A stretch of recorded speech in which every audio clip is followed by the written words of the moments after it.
Hey there, everyone! Today is another book tag, another video topic that I don't really have to think about very much. I'm still recovering from my exhaustion from the previous week, and I recorded this video the same time as my previous one, so that's why my shirt is exactly the same, in case you're wondering. So today is the rapid fire book tag. There is a series of 24 questions.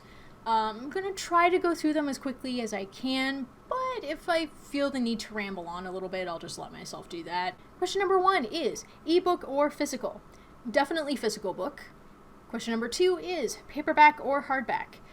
Definitely prefer paperback. I will take hardback, but only if it's the only option available. Question number 3 is online or in store? I'll do online orders if I want. If that's the way for me to get my hands on a book. But normally I'll have it shipped to the store itself and then go in to the store to pick it up. I have done orders where they're delivered to my house, but I like the idea of stepping into a bookstore, so I normally prefer to just do that instead. Question number 4 is trilogies or series? What now? Is this a thing for people to think that trilogies or duologies are not a series? This question confuses me. As far as I'm concerned, in my opinion, anything that is 2 books or more is a series. Like, I don't... So I'm just gonna go series. Why do you not consider trilogies a series? I don't understand. Question number 5 is heroes or villains? I mean, a well-written hero is good, but I generally tend to root for the villains more, partially because they tend to look cooler, and sometimes they are also written and portrayed a hell of a lot better than the heroes. So I'd say maybe 40% heroes, 60% villains, I think. Question number 6 is a book you want everyone to read. Let the Right One In by John Abby Lindquist. Question number 7 is recommend an underrated book. Have I read any books that are underrated so far? I can't recall one that is underrated that I have read.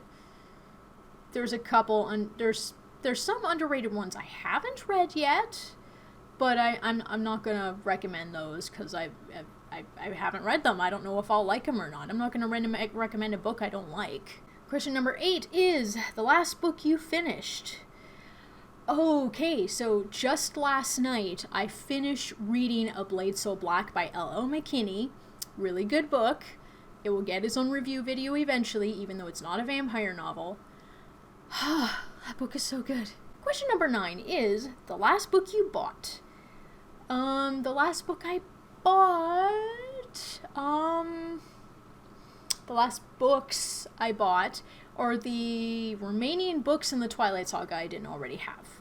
They were actually finally all on the shelf at the bookstore when I was in there, so I'm like, fine. Question number 10 is weirdest thing you've used as a bookmark. Weirdest thing I've used as a bookmark. I mean, I've used a pen as a bookmark. I've used some random piece of mail from the mailbox as a bookmark. I've used coasters as a bookmark, but not very often. Question 11 is used book, yes or no? Yes, but only if I can't find a version in print that I like. I prefer buying my books new if at all possible. But as an example of the opposite of that, so some of the versions of the books that I have for the Vampire Chronicles are actually secondhand, that I bought like well over a decade ago, because that was the only way I could actually find them at the time. Question number 12 is top 3 favorite genres. In no particular order, I would say my top 3 favorites are vampire horror, dark fantasy, and epic fantasy. Sometimes those two coincide, but those are the ones I would say are probably the main ones. Question number 13 is borrow or buy? I definitely prefer buy, but just like the used book question, I will borrow a book from the library to read it if I can't find a version of it to buy myself. Question number 14 is characters or plot? I'm more of a character person. A plot can be kind of mediocre, but if the characters are good, I normally keep reading. But I also can't have a book without a plot entirely. Something has to be pulling the book along somehow. So like 80% character, 20% plot? Maybe? Question number 15 is long or short books? I don't have a preference as long as it's written well enough. Question number 16 is long or short chapters? See answer for the last question. Question number 17 is name the first 3 books you can think of.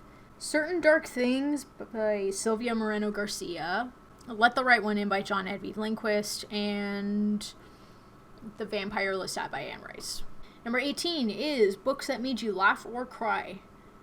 I've had moments where I got very briefly teary-eyed, but I've never actually outright laughed or cried. Like I've snickered or chuckled at something, but I never keep track of those moments where I just get a little misty-eyed or just snicker at something. So I can't answer that question. Sorry.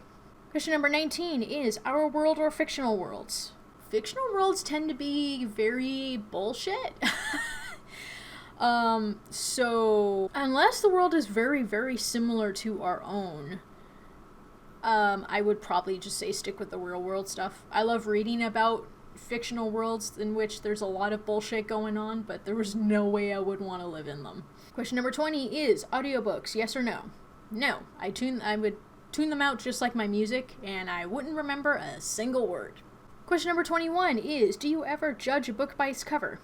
Yes, all the time. A cover is a book's greatest piece of marketing material, and if you have a shitty cover for your book, I don't care how good it is, I'm not buying it. Question number 22 is book to movie or book to TV adaptations? I would put book to TV as a priority, simply because with the runtime for movies being fairly limited, there's only so much from a book you can cram in. I mean, I like to look at the Harry Potter movies as an example. They did really good with what they had to go on, but especially with the movies based on the latter books, I do feel they could have benefit from having more there. So I prefer book to TV or book to streaming service or whatever, because of the fact that you can take all the things that should be there and put them in, and there's some things that are left out in the movie versions that are just like, sometimes it's left out for a good reason, like some of the movie versions of certain Wattpad books, but other times it's like, why did you leave that out? Oh, for the sake of runtime. Okay, yeah, great. No, you shouldn't have done that. 23 is a movie or TV show you preferred to its book. I mean, I haven't read the books yet, but I will say the Lord of the Rings trilogy. I'll say that pretty confidently too, because my sister, for example, she's read the Lord of the Rings. I will end up reading them eventually myself, but she read them years ago back in high school, and this was after the movies had come out. And she's like, yeah, the movies basically took what was best and rolled with it, and I trust my sister's judgment on that one, and hopefully I'll be proven right when I finally sit down to read them myself. Final question, number 24, is series or standalone? I don't have a preference on this one. If you're if it's a series, make sure that there's enough there to carry the series along, especially if you're wanting to make it a certain number of books. If it's a standalone, make sure you tie up everything at the end, because otherwise that's going to leave me wanting, and if I think something's missing, I'm not going to be too thrilled with that. So either or, but treat it appropriately. Alright, another book tag done. That's my second fluffy video for this week. I don't know anyone to get tagged or tag anyone, so if you're watching this video and you haven't done it yourself, you're the one who's tagged, whoever you are. Thank you for watching. Thank you for watching this video. I post a new one on Tuesdays and Fridays. Next week we'll hopefully be back to my normal schedule with my July wrap-up and my TBR for August. So until then, have a good one, guys. Bye!